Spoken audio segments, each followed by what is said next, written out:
In this video, I'll show you how I brewed my very first raspberry kombucha at home. Kombucha is a probiotic-rich, refreshing drink that supports gut health and gives you natural energy. It all starts with the SCOBY, the living culture that transforms sweet tea into kombucha. I bought this SCOBY online, and it came sealed in a vacuum bag with just a little starter liquid.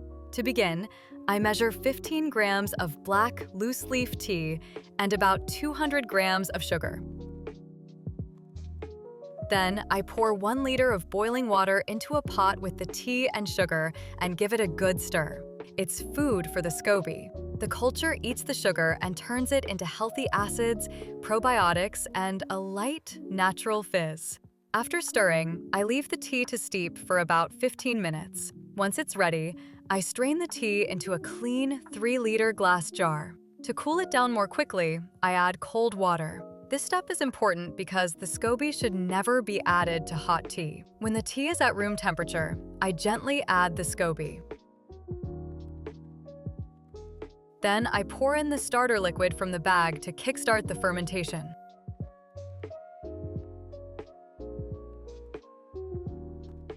Finally, I cover the jar with a clean cloth, tie it, and leave it to sit at room temperature.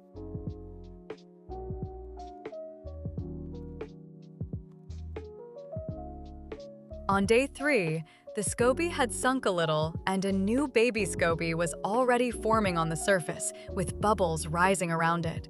By day 4, the new layer had thickened. By day 5, the kombucha was still slightly sweet, which is how I like it. So I decided it was ready for the second fermentation. Before bottling, I sterilized my bottles to keep everything clean.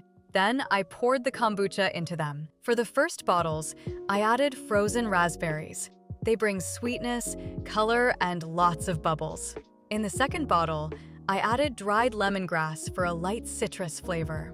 And for the third bottle, I kept it plain so I could compare. After sealing them tightly, I left the bottles at room temperature for 2 more days, and then placed them in the fridge to chill.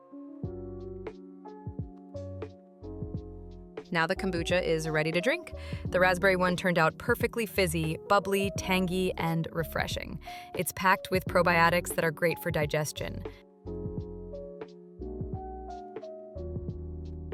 The plain and lemongrass bottles didn't carbonate much, which taught me that next time I should add more fruit or sugar to help create fizz. But overall, this was a very successful first batch.